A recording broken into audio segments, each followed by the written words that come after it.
Hello, this is Civil Discourse Now. I'm Mark Small. I'm an attorney in Indianapolis. Co-host with me is Paul Ogden, also an attorney here in Indianapolis.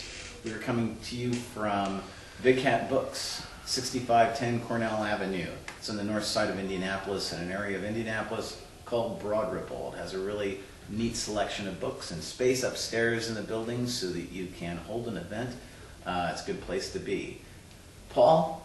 Our guest today is Ryan Vaughn, who is president of the Indianapolis City-County Council. Welcome, Ryan. Thank you. Thank you for having me. Appreciate it. Which district do you represent? I represent Council District 3. Council District 3 is borders on the northern border is the county line, 96th Street. On the southern border, jumps up and down 52nd, and mainly between Keystone and Spring Mill. Okay. So we're actually sitting in the middle of your district. We're in Broad Ripple, the heart of District 3. Okay. Tell us some about your background. Where are you from? Where you went to school? I hear you went to a great college. I did. No, I was born in Muncie. My parents moved down here when I was 3 years old. I lived off of West 10th Street. Graduated from Ben Davis High School. Went on to Wabash College. From there, came back to Indy, moved up here to Broad Ripple with my wife, Heather, and lived up here ever since. Graduated law school from downtown, served as a deputy prosecutor for about 4.5 years. After that, I left, did civil construction litigation for about a year, and now I split my time in government services and sort of financial insolvency practice. Okay. You, of course, your district includes the Broad Ripple area, and that's been in the news a lot for a number of reasons. What are some issues that are unique to Broad Ripple? Well, Broad Ripple is of course one area that my district covers, but it's one that most people are very familiar with. We've had a lot going on in Broad Ripple. Most recently, we had a towing ordinance, which was really aimed at addressing some of the predatory towing that was taking place in Broad Ripple.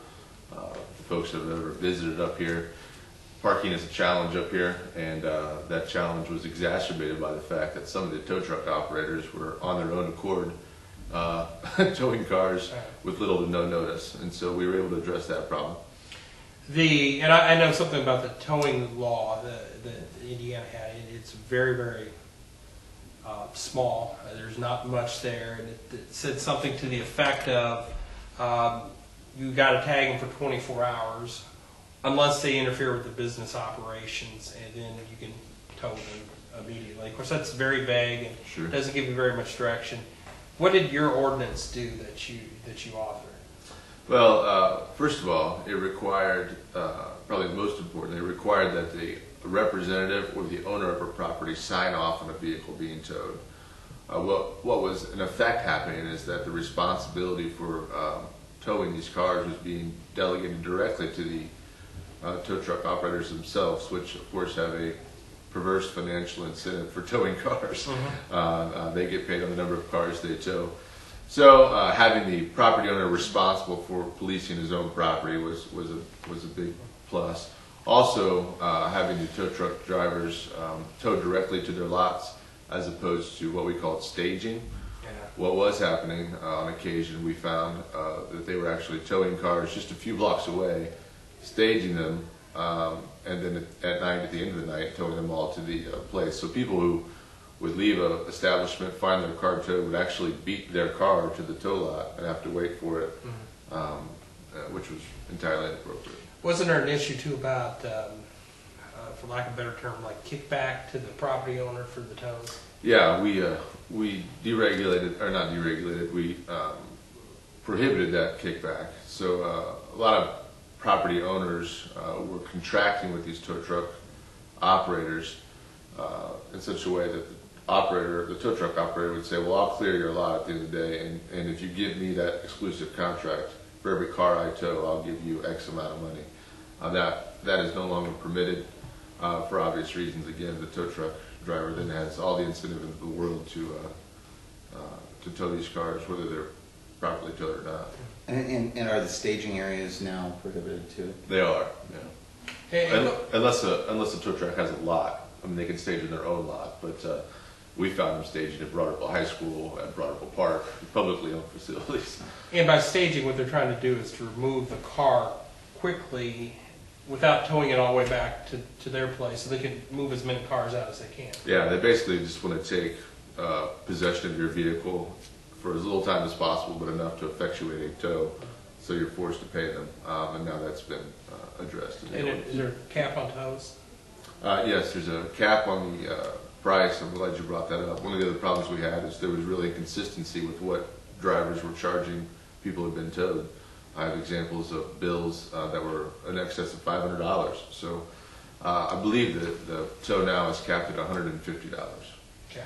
And because, just so the viewers know, all three of us are lawyers. But I remember Professor Carlson in law school talking about if you own a vehicle and a tow truck was pulling up to tow your vehicle, to get into your vehicle and say, oh, you can't take my vehicle now. And that was probably part of the reason for the staging area, is just so they could effectuate the tow and get it out of there so the person couldn't do anything. Exactly. Yeah. What other issues are big here in Broad Ripple? We've had a lot of infrastructure improvements and announcements of infrastructure improvements in Broad Ripple. Not too long ago, Broad Ripple, through its own initiative and its own, what they term their envisioning process, helped redesign the avenue and put some enhanced pedestrian crosswalks in there.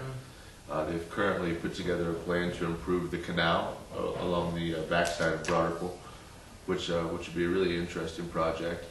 Of course, most folks are familiar, if you're from this area, with the parking problem, and part of the solution then was to build the multi-use facility that is a parking garage and additional retail space. So there's a lot of infrastructure going on in Broad Ripple. We were also fortunate last weekend to be able to announce that the historic Broad Ripple Firehouse will actually be on the Indiana Historic Landmarks Registry going forward, which is preserves an important cultural part of Broad Ripple, certainly. I was over here probably a couple months ago for a secretary from the law firm where I used to work was having a party at I think the View, or what's it called? A bar in Broad Ripple. And I was surprised I got over here 10 o'clock or whatever. It's really kind of a party atmosphere in Broad Ripple, and I kind of put those days behind me from college. Yeah, I wouldn't know about You, Mark, bars in Broad Ripple or... No, I'm sure you wouldn't. But then there was the issue of Kilroy's. Kilroy's opening up. Yes. And issues related to that. You want to address that? I don't know Sure. much about that. Yeah. There was a zoning proposal to put a Kilroy's at the Cardinal Fitness, which is right along the Broad Ripple Avenue. Originally it was thought that would require a variance. Apparently they no longer believe it requires a variance. They're now pursuing a 3-way liquor permit. I think the local board granted that on a 2-to-1 vote, and it's now up to the state, and they'll have another hearing on that issue. More specifically, I guess, to your question is the atmosphere of Broad Ripple. Yes, We've that's had, where I was going.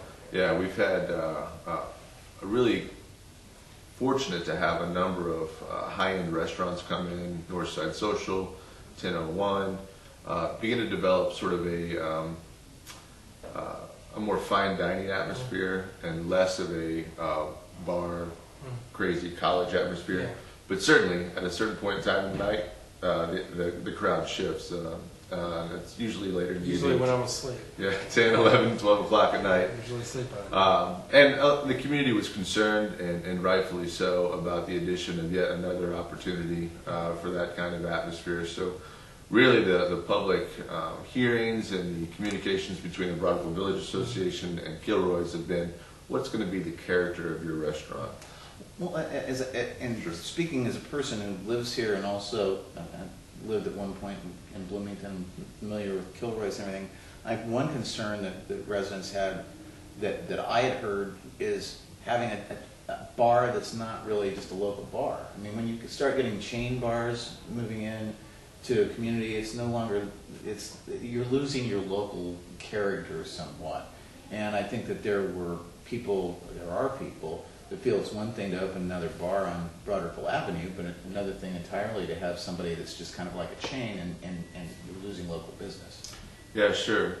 The Kilroy's that's being proposed at Cardinal Fitness is not owned by the same people that run the Kilroy's in Bloomington. The gentleman actually lives locally. He lives here in Indianapolis on the north side, and he's bought, in essence, the naming rights to use Kilroy's as he does downtown. There's a Kilroy's downtown. So he's a local business owner capitalizing on a popular name from the state's largest college.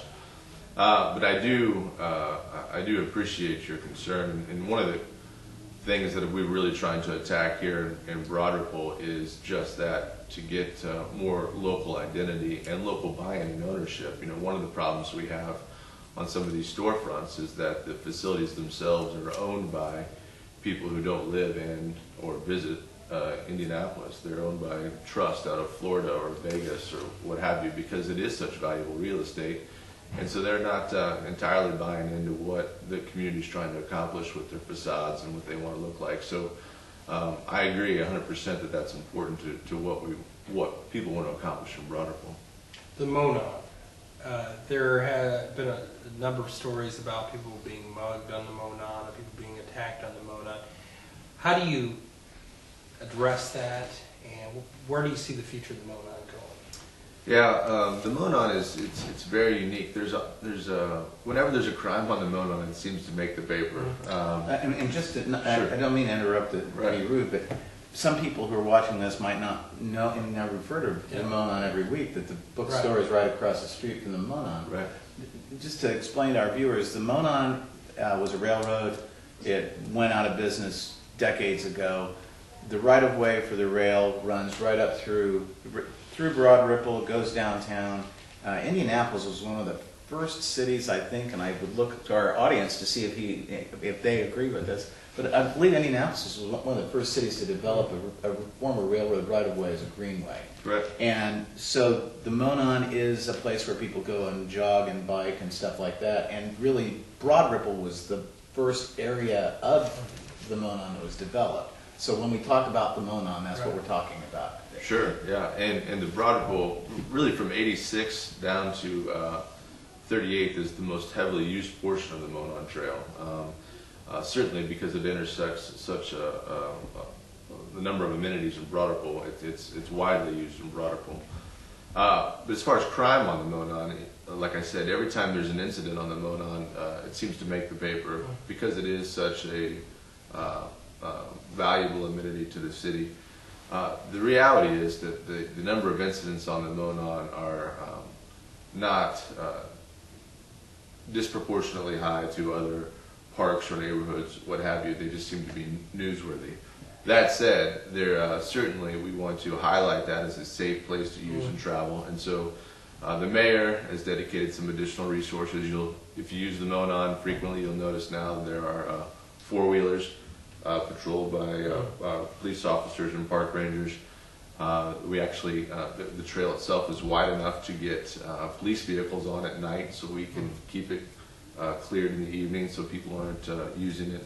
It is a park, which means it's open from sunrise to sunset, and outside of that, it's supposed to be closed. There are segways out there too. There are I segways. didn't mean to segue, but there are segways out there. Yeah. Speaking of which, I think we'll wrap up the segment. We're at the end of a segment, so we'll be back in just a minute.